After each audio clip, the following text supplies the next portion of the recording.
Manchester City are monitoring Elliot Anderson. So guys, let's talk about Elliot Anderson to Manchester City. So according to reports, according to Enoch Otto, let's read together. Elliot Anderson is close to agreeing a deal to join Manchester City from Nottingham Forest in the summer. Now, I think this issue of Rodri to Real Madrid or Rodri leaving Manchester City is becoming a reality. Because if you look at it critically, Rodri is a defensive midfielder. Nico Gonzalez is a defensive midfielder.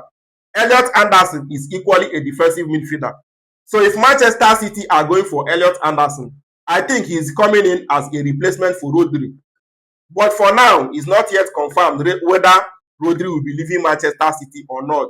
Anyway, let's see how it pans out in the summer transfer window. So guys, what do you think about Elliot Anderson? And what is your overall feeling about the player? Let us know in the comment section. Peace.